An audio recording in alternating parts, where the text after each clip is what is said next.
நான் நேற்று ரிவ்யூவில் சொன்னேன்ல, வினோத்தோடைய அர்த்தமே பார்த்தீங்கன்னா வினோத்னாலே நியூசன்ஸ் அப்படின்னு சொல்லிட்டு அது இன்னைக்கு எபிசோடு ஃபுல்லாகவே பரவி கிடந்துச்சு. ஏன்னா புருஷனுக்கும் வினோத்துக்கு சண்டை, புருஷனுக்கும் திவ்யாவுக்கும் சண்டை, அப்புறம் சுபிக்ஷாவுக்கும் வினோத்துக்கும் சண்டை, எல்லாருக்கூடையும் சண்டை. அண்டு ஒரு கேமை இந்த ரெட்ரோ டீம் ஓகே, அதுவே நான் நேற்று அதை பற்றி பேசினேன், திரும்ப ரிப்பீட் பண்ண விரும்பலை. ஒரு எத்திக்கலாகவும் சரி, ப்ளஸ் அதில் ஒரு யாரும் பார்க்கலன்னாலுமே ஒரு சுவாரஸ்யம் இல்லாத ஒரு வெற்றியாக தான் நான் பார்க்குறேன். ஆனால் அந்த சுவாரஸ்யம் இல்லாத வெற்றி தாங்க முடியாமல் நம்ம எதாவது பண்ணணும்னு சொல்லிட்டு வெற்றியில் சுவாரஸ்யம் இல்லாட்டி பரவாயில்ல, ஆனால் வெற்றியை அசிங்கமாக இருந்து எப்படி இருக்கும், அது மாதிரி தான் இருந்துச்சு இன்றைக்கி வினோதோட கேம் பிளே. இவர் தான் பிளான் பண்ணி தராரு, அதை வச்சு தான் இன்றைக்கி எபிசோடு ஓடிச்சு, எல்லாம் உள்ளே ஓடிக்கிட்டு உருண்டு பிறந்துட்டு இருந்தாங்க. ஸோ ஸ்டார்டிங்கில் பார்த்தா அரோராக்கும் பார்வதிக்கும் சண்டை, தோண்ட அது வரும் இது வரும்னு சொல்லிட்டு தோண்ட என்ன வரும்னு தெரியல. அரோராவோட பெட்டு கீழே கமருதீன் தான் தோண்ட இருப்பாருன்னு நினைக்கிறேன். பார்வதி அதை தான் சொல்கிறாங்களா என்னன்னு புரியல. ஏன்னா இது என்னதான் ஒரு ஃப்ரெண்டு அதுன்னு சொன்னாலுமே ஃபீலிங்குன்றாங்க, ஃப்ரெண்டுன்றாங்க, பொசசிவ்ன்றாங்க. ஸோ இவருக்கு அப்படி இந்த ரெண்டு பேருக்குள்ளே போட்டிலாம் இல்லை. அரோரா கொஞ்சம் விலகிருச்சு. அரோரா கொஞ்சம் கம்பேரிட்டிவ்லி ஓரளவுக்கு புத்திசாலின்னு நினைக்கிறேன். இருந்தாலுமே சண்டை போடுங்க, இந்த அரோரா பார்வதி சண்டை போட்டால் கூட பரவாயில்ல, அதை பார்த்துட்டு கடந்து போயிடலாம். ஆனால் ஆறுதல் சொல்கிறதுக்கு ஒருத்தன் வராமல் பாருங்கள், அதுவும் இந்த ரெமோ கெட்டப்பில் பொம்பளை குரலில் ஆறுதல் சொல்கிறத பார்க்குறப்போ இன்னும் காமெடியாக இருக்குது. ஸோ அப்புறம் இந்த எஃப்ஜே ரொம்ப அழகாக, ரொம்ப தெளிவாக, டைரெக்டாக எந்த டாஸ்க் கொடுத்தாலும் இதுங்க ரெண்டும் ஒரு ட்ராக் எடுத்து லவ் ட்ராக் ஓடிக்கிட்டு இருக்குங்க, இதை யாராவது கேளுங்கன்ற மாதிரி ஒரு விஷயம் சொல்லி பயங்கரமாக ட்ரிகர் ஆக்கி விட்டாப்புல. உண்மையாகவே யோசிச்சு பாருங்களேன், சதிலீலாவதி படத்தில் வர பழனிக்கண்ணு அப்படின்ற அந்த கோவை சரளா கேரக்டருக்கும் ரெமோ படத்தில் வர நர்ஸாக வர அந்த சிவகார்த்திகேயன் கேரக்டருக்கும் என்ன சம்மந்தம்? எங்கேயாவது இது ரெண்டும் ஒட்டுதா? இது ரெண்டுக்கும் லவ் ட்ராக்குன்ற பேரில் இவங்க எப்படி ஒட்டி பார்க்குறாங்க, அது எப்படி கேரக்டரில் இருக்கும் அப்படின்னு சொல்கிறாங்கன்னு சத்தியமாக புரியலை. நேற்றெல்லாம் சொன்ன மாதிரி ஒரு மசாஜ் பார்லர் வைக்காதது தான் ஒன்று தான் குறை. அந்தளவுக்கு திவ்யா கை காமிச்சாங்களே, அந்த மாதிரி பின்னி படைஞ்சிக்கிட்டு தான் இருக்காங்க. ஸோ அதை ஜஸ்டிஃபை பண்ணுறது இன்னும் கேவலமாக இருக்குது. அது எங்கள் பர்சனல்னு சொல்ல முடியாது பிக் பாஸ் வீட்டுக்குள்ளே. அதை நாங்கள் பார்த்துக்குறோம், மக்கள் பார்த்துப்பாங்கன்னு கூட சொல்லிட்டு போகலாம் இல்லை. ஆனால் கேரக்டரில் இருக்கும், அதுக்காக அதை பண்ணுற இதுக்கு அதை பண்ணுறேன்னு சொல்கிறது தான் இன்னும் காமெடியாக இருக்குது. அண்டு எஃப்ஜே கூட திரும்ப பார்வதிக்கு பிரச்சனை, அந்த சண்டை போயிட்டு இருக்கும் போது பிக் பாஸ்ன்ற ஒரு மனுஷன் வீட்டுக்குள்ளே இருக்கார்ல, ஒரு குரலோட பாவம், அவர் கூப்பிட்றத கூட மதிக்காமல் சண்டை கண்டினியூ ஆகிட்டே இருக்குது. இப்போது பிக் பாஸ் கூட பரவாயில்ல, அவரால் ரொம்ப ஒரு அளவுக்கு மேலே கத்த முடியாது, திட்டிட்டு போயிடுவார். ஆனால் வீக்கெண்டில் ஒருத்தர் வருவார்ல, அவர் சேர் கொடுங்க ஸ்டூல் கொடுங்கன்னு சொல்லிட்டு கோட்டெல்லாம் கட்டிட்டு அவர் இன்னும் போய் கத்துவார். ஏன்டா இப்படி கத்துறீங்கன்னு சொல்கிறதே கத்தி தான் பேசுவார். ஸோ என்ன நடக்க போகுதுன்னு தெரில. ஆனால் அவரையும் குறை சொல்லி தப்பு இல்லை, அவர் இப்போ அவர் வேலையை கரெக்டாக தான் பண்ணுறாரு. ஆனால் இவங்க தொல்லையால் அவர் பண்ணுற விஷயத்தை பார்த்து வெளியே கலாச்சிட்டு இருக்காங்க இந்த பரிதாபங்கள்லாம் வீடியோ போட்டு. ஸோ அதாவது பிக் பாஸ் ஒரு ஒரு சும்மா ஒரு சின்ன இன்ஸ்ட்ரக்ஷன் கொடுத்தாலே அப்படியே வீடே பின் ட்ராப் சைலண்ட் ஆகி எல்லாருமே பொட்டி படுக்கை எடுத்துகிட்டு அப்படியே ஆல்ட் ஆகி உட்கார்ற மாதிரி நிறைய சீன் பார்த்துருக்கோம், நிறைய சீசன் பார்த்துருக்கோம்.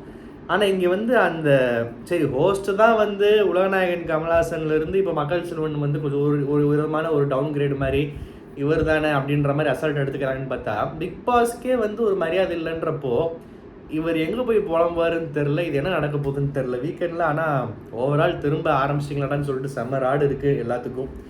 அண்டு அதுக்கப்புறம் அந்த டாஸ்க் ஆரம்பிக்கிறப்போ விக்ரம் ஒரு பக்கம் கத்துறாப்புல. விக்ரம்க்குலாம் ஒரு ஒரு காமெடியனாக, ஒரு ஸ்டாண்டப் காமெடியனாக, ஒரு பெர்ஃபார்மராக இவங்க பண்ணுறதெல்லாம் பார்த்து தாங்க முடியல. வந்தால் வாங்க இல்லை சாவுங்கன்னு கத்திட்டு போயிட்டாப்புல. நீ எப்படி என்னை சாவ சொல்வேன்னு வேறு அதுக்கு வேறு கோச்சிக்கிறாங்க. ஏன்டா பின்ன உங்களை மாதிரி பிக் பாஸ் வாய்ஸை கூட மதிக்காமல் இந்த மாதிரி பண்ணிட்டுருந்தா போய் சாவுன்னு தான் சொல்லுவாங்க. அதே டீசெண்டாக எனக்கு கேட்டால் அதை விட டீசெண்டான வார்த்தை வேறு எதுவும் கண்டுபிடிக்க முடியாது. ஸோ இந்த செயினை இப்படி போய் எல்லோரும் உட்காந்துருக்கிறப்போ ஒரு போர்வையை போட்டு ஒரு கம்பளி சுற்றி அதுக்குள்ளே உட்காந்து எடுத்துகிட்டு போயிடலாம் அப்படின்னு ஒரு கேவலமான ஒரு ஐடியா, ஒரு கேம் பிளானை போட்டு கொடுத்தது நம்ம நியூசன்ஸ் கேஸு வினோத். இவர் போட்டு கொடுத்துருக்காரு. இதுக்கு நியூசன்ஸ்க்கு சப்போர்ட்டிவாக இன்னொரு அசிங்கம் ஒன்று இருக்கும்ல கமருதீன்ற பேரில், அதுதான் மெயின். 2 பேர் போய் எடுத்துடலாம், யார் வந்தாலும் அடிச்சிடலாம், ஸ்மாக் போட்டுடலாம், ஸ்டன்னர் போட்டுடலான்னு சொல்லிட்டு பேசிட்டு உள்ளே போயிருக்காங்க. சொன்ன மாதிரி செஞ்சு விட்டாங்க. இந்த சுபிக்ஷான்ற பொண்ணு இந்த கெட்டப் போட்டது தான் போட்டுச்சு. இந்த கெட்டப் போட்டதுலேருந்து எல்லாருக்கும் அடி வாங்குது. நேற்று பொண்டாட்டிக்கிட்ட அடி வாங்குச்சு, இன்றைக்கி கம்முருவா இல்லை வினோதான்னு தெரில, எல்லாருக்கிட்டையும் அடி வாங்கிட்டே இருக்குது. ஒரு அளவுக்கு மேலே வந்து ஏமா உனக்கு தான் நீ பலவீனம்னு தெரியுதுல்ல, நேற்று சம்மந்தம் இல்லாமல் அந்தம்மா சாரை பிடிச்சி இழுத்து உட்காந்து வம்புக்கு நீ அடி வாங்கிட்டு வந்த, இன்றைக்கி போய் இது நடுக்குள்ளே உட்காந்து இதுக்குள்ளெல்லாம் பூரலாமா அப்படின்ற மாதிரி இருக்குது. ஸோ இது ஒரு பக்கம் போயிட்டுருக்கு. அண்டு இந்த இது அதை எடுத்துகிட்டு வெளியே போகிறப்போ அமித் வந்து லிட்ரலி வந்து சபை ஒழிச்சிட்டு போகிற மாதிரி ஒரு விஷயம் பண்ணுறப்போ வந்து ஒரு ஏமாத்துறதோ வாட்டவர் உள்ளே என்ன வேணால் இருக்கட்டும், இல்லை இல்லாமல் இருக்கட்டும், என்ன இருக்குன்னு கைங்கலமாக பிடிக்கிறது அமித்தோட வேலை. அமித்தை பிடிச்சி இழுத்து தள்ளி தரன்னு பிடிச்சி இழுக்கிறாங்க. இது வந்து வினோத் பண்ணிக்கிட்டு இருக்காரு. கடைசியில் பார்த்தா உள்ளதாக இருக்குன்ட்டாங்க. அப்புறம் இந்த பார்வதி எஃப்ஜே சண்டை அதுக்கப்புறம் தான் நடந்துச்சுன்னு நினைக்கிறேன். முதல்ல 2 சேர்த்து சொல்லிட்டேன். அப்புறம் இந்த ஜோடி கேம் ஒன்று வச்சாங்க, அதை வச்சு ஏதோ உருட்டி வாங்கிட்டு இருந்தாங்க. அப்புறம் இந்த வினோத்து திவ்யாவும் சண்டை. ஸோ அது வினோத்து எல்லாருக்கூடையும் சண்டை இன்றைக்கி. அண்ட் வினோத்தும் திவ்யா சண்டை இது ரொம்ப நேரம் எடுத்துகிட்டு போச்சு. அதில் வந்து நீ வா போன்னு பேசாத, இந்த மாதிரி பேசாத, ஏச்சி போன்னு பேசாத அப்படின்னு சொல்லிட்டு உண்மையாக வந்து வினோத்தெல்லாம் வந்து இப்படி தட்டி கழித்து ஒரு மாதிரி நாக்கை நீட்டி மிரட்டிட்டா எல்லா பொண்ணுங்களும் போயிடுவாங்கன்னு நினச்சிட்டாரு போல். பட் திவ்யாட்ட அது வேலைக்கு ஆகுதுன்றது இன்றைக்கி புரிஞ்சுப்பாருன்னு நினைக்கிறேன். ஆனால் இப்படி ஒரு கண்டஸ்டன்ட் வந்து ஜஸ்ட் பிகாஸ் லைட்டாக ஹியூமர் சென்ஸ் இருக்குன்றதுக்காக எப்படி எஸ்கேப் ஆகி பெருசாக எந்த கேஸ்லையும் மாட்டாமல் இருக்கார் அப்படின்றது ஆச்சரியமாக இருக்குது. இவர் வந்து கடுமையான வார்த்தைகள் விடலை, ஆனால் புள்ளி பண்ணுறது நம்பர் 1 வீட்டுக்குள்ளே. ஆதிரை சொன்ன மாதிரி, நேற்று நான் ரிவ்யூவில் சொன்ன மாதிரி, திவாகர் வெளியே போனதுக்கு 80% 75% வந்து வினோத் தான் காரணம். ஸோ ஆனால் இவர் வந்து பெருசாக எந்த விஷயத்துலையும் பெருசாக வெளியே மாட்டுறதில்லை. அது காரணம் வந்து அங்கங்கே வந்து இவர் பண்ணுற காமெடியாக இருக்கட்டும், இல்லாட்டி வந்து ரொம்ப ஆக்டிவாக தர்றாருல வெளியே, அதை வச்சு வந்து மற்றதெல்லாம் மூடி மறைச்சிட்றாருன்னு நினைக்கிறேன். அப்புறம் இந்த ரெட்ரோ டீம் ஜெயிச்சிட்டாங்க டாஸ்க்கை. ஸோ 2 பேருமே வாழ்ந்ததுமே வந்து பெருசாக சுவாரஸ்யம் சொல்ல முடியாது. பட் ஆனால் இந்த டாஸ்க்கு வேறு வழி இல்லை, சேரை போட்டு அங்கேயே உட்கார்றாங்க ஷிஃப்ட் மாறி எப்படி தான் எடுக்க முடியுன்றப்போ இப்படியாவது எடுக்கலான்னு சொல்லிட்டு ஐடியா பண்ணி ரெட்ரோ டீம் ஃபஸ்ட்டு ஒரு விஷயம் பண்ணுச்சுல, அதுக்கு வந்து ஓரளவுக்கு பாராட்டலாம். அதாவது எபிசோடு ஃபுல்லாக சண்டை இருந்துச்சு, சர்ச்சைகள் இருந்துச்சு. ஆனால் ஒரு அர்த்தமுள்ள சண்டை அப்படின்ற மாதிரி இருந்துச்சுன்னா இவன் தப்பு, இது இவன் இப்படி பண்ணிடக்கூடாது, அப்படி பண்ணிக்கூடாதுன்னு ஏதாவது தெளிவாக பேசலாம். கலவரமாக இருக்குது, எல்லாருமே அடிச்சுக்கிறாங்க பிச்சுக்கிறாங்கன்றப்போ வந்து இதை வந்து என்னென்னு விமர்சனம் பண்ணி யார் தப்பு யார் சரின்னு என்ன சொல்கிறது. அண்ட் இதில் வந்து இந்த கம்முவார் நடுவில் அந்த எஃப்ஜே சொல்கிறது கோவப்படுறாரு, சேர்த்து வச்சு பேசாது ஏன்டா அது என்ன சொல்கிறது, நம்ம ஊரில் வந்து லைட்டாக பிசுறு தட்டினாலே வந்து கொழுந்து விட்டு எரியிற மாதிரி எதாவது பேசிடுவாங்க. நீ வந்து உள்ளே வந்து கிட்டத்தட்ட ஆல்மோஸ்ட் வந்து ரீல்ஸ்லாம் அவ்வளோ மோசமாக வந்துக்கிட்டு இருக்கு. உன்னை இவங்க பேசக்கூடாதுன்னா அது என்ன எப்படின்னு புரியல எனக்கு. அண்டு நேற்று ஒரு கமெண்ட் பார்த்தேன். ஆக்சுவலாக நேற்று ஒரு கமெண்ட் வந்து அதுக்கு நான் வந்து அந்த கமெண்ட்டை மதிக்கிறேன், அதுக்கு நான் ரெஸ்பாண்ட் பண்ணவும் நான் வந்து வீடியோவில் பதில் சொல்லவும் நான் ஆசைப்பட்றேன். இந்த மாதிரி வந்து ப்ரோ திவ்யா வந்து உங்கள் க்ரஷ்ஷாக இருக்கான்றதுக்காக எல்லா விஷயத்துலையும் அந்த கமெண்ட் எக்ஸாக்டாக நான் இங்கே சொல்லலை, பட் ஆனால் நான் ஒரு ஷார்ட்டாக சொல்கிறேன். ஜஸ்ட் பிகாஸ் திவ்யா வந்து உங்கள் க்ரஷ்ன்றனால அப்படியே ஃபுல்லாக சப்போர்ட் பண்ணாதீங்க. நேற்று கமருதீன் அவங்க தான் ட்ரிகர் பண்ணாங்க, கமருதீன் தப்பு பண்ணலன்ற மாதிரி நிறைய ஒரு விஷயம் சொல்லியிருந்தாங்க. இதில் ஃபஸ்ட்டு கரெக்ஷன், திவ்யா என் க்ரஷ்ஷெல்லாம் கிடையாது. க்ரஷ்ன்றது மிகப்பெரிய வார்த்தை, ஓகேவா? சும்மா ஒருத்தவங்க அழகாக இருக்காங்கன்னு ஒரு டிவியில் ஒருத்தவங்களை ஒரு சீரியல் ஆக்ட்ரஸை பார்க்குறதுக்கு பேர்லாம் க்ரஷ் கிடையாது, அவ்வளோ சீன் கிடையாது, அவ்வளோ இதுவும் கிடையாது, ஓகேவா? ஸோ வந்து திவ்யா வந்து நான் சொன்ன மாதிரி திரும்ப சொல்லணுன்னா பாக்கியலட்சுமி சீரியல் வீட்டில் பார்க்குறப்போ ஜெனின்ற கேரக்டருக்கு வருவாங்க. அது ஒரு டம்மி பீஸ் கேரக்டரு, ஆனால் அழகாக இருப்பாங்க. பாவமாக அந்த பொண்ணு அந்த வீட்டில் மருமகன்னு ஒரு கேரக்டர் கொடுத்துட்டாங்கன்னு சொல்லிட்டு நடிச்சுட்டு போயிட்டு இருந்திருக்கும். அதில் பிடிக்கும். உள்ளே வரப்போ இவங்க வராங்களான்னு சொல்லிட்டு ஒரு எக்ஸைட்மெண்ட்டாக நான் பேசினேன். எஸ், உள்ளே வந்ததுக்கப்புறமும் எனக்கு பிடிச்சிருக்கு அவங்க அழகாக இருக்காங்க, ப்ளஸ் சில இடங்கள் நல்லா பேசுகிறாங்க, அதெல்லாம் எனக்கு பிடிச்சிருக்கு. இது என்னோட தனிப்பட்ட ஒரு சும்மா எனக்கு பார்க்க பிடிச்சிருக்குங்க அப்படின்ற ஒரு வெளிப்பாடு தான். மற்றபடி நீங்கள் ஒரு விஷயம் நல்லா நோட் பண்ணிங்கன்னா, மேபி அந்த கமெண்ட் போட்டவங்க என்னோடய ரிவ்யூஸை இருந்து பார்க்குறதா இருந்தால், திவ்யா உள்ளே வந்த முதல் நாள் அந்த ரிவ்யூவிலே வந்து நம்ம கடுமையாக விமர்சனம் பண்ணியிருப்போம் அவங்கள. துப்பு கெட்ட திவ்யா கணேஷ், துப்பு கெட்ட திவ்யா கணேஷ், துப்பு கெட்ட திவ்யா கணேஷ்னு பேரே வச்சு அழுத்தம் திருத்தமாக ரிப்பீட் பண்ணிட்டே இருந்தேன். ஏன்னா உள்ளே வந்தப்போ அவங்க வைக்க வேண்டிய விமர்சனம், யார் மேலே வைக்க வேண்டிய விமர்சனம் வைக்கலையோ அதை ரொம்ப சேஃபாக ஒதுக்கி வச்சுட்டு வேறு சில பேர் டார்கெட் பண்ணிட்டு இருந்தாங்க. ஸோ வந்து நமக்கு பிடிக்குது பிடிக்கலை, அழகாக இருக்காங்க, என்ன கன்றாவே வேணா இருக்கட்டும், நம்மளை பொறுத்த வரைக்கும் கேமில் அவங்கள பிடிக்கலையா, அவங்களோட இன்கேம் கேரக்டர் சரியில்லையா, அவங்களோட ஒரு விஷயங்கள் வந்து நமக்கு எரிச்சலை விட்டுதா, அதில் எந்த பாரபட்சமும் நம்ம பார்க்குறதில்ல. ஜஸ்ட் பிகாஸ் அவங்கள பிடிக்கும்னு சொன்னதால அந்த மாதிரிலாம் நம்ம பார்க்குறதில்ல.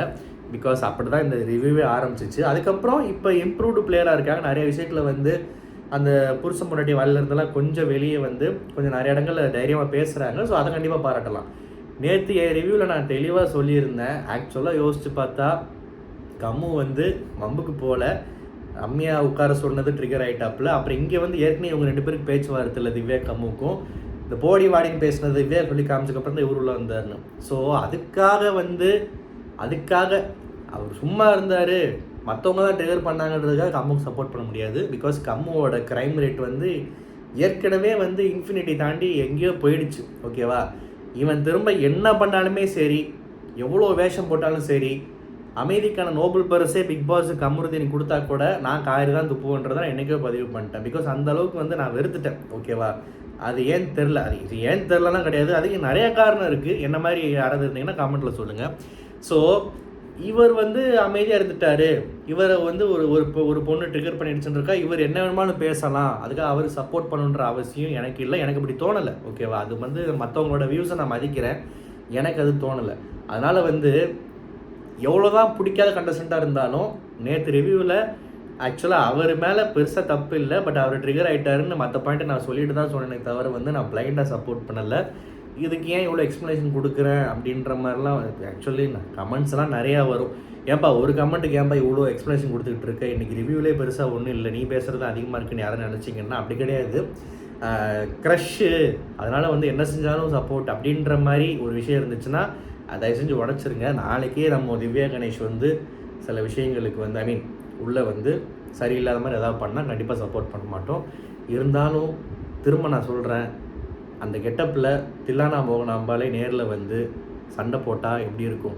ஸோ இந்த இடத்துல வந்து திவ்யாக்குள்ளே ஒரு மோகனாம்பாலையும் ஒரு நீலாம்பரியும் அந்த சேர்ந்து அந்த மிக்சிங்காக இருக்குல்ல, அது வந்து ஒரு மாதிரி அழகாக இருக்குல்ல.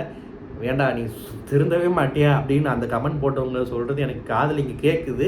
இருந்தாலும் இன்றைக்கி உங்கள் கமெண்ட்டுக்கு நான் கொடுத்த விளக்கம் வந்து சாட்டிஸ்ஃபைங்காக இருக்கான்றதை திரும்ப கமெண்ட்டில் வந்து சொல்லுங்கள். ஞாபகம் இருந்தால் அந்த பேரை ஞாபகம் வச்சு நான் பார்த்து நோட் பண்ணுறேன்.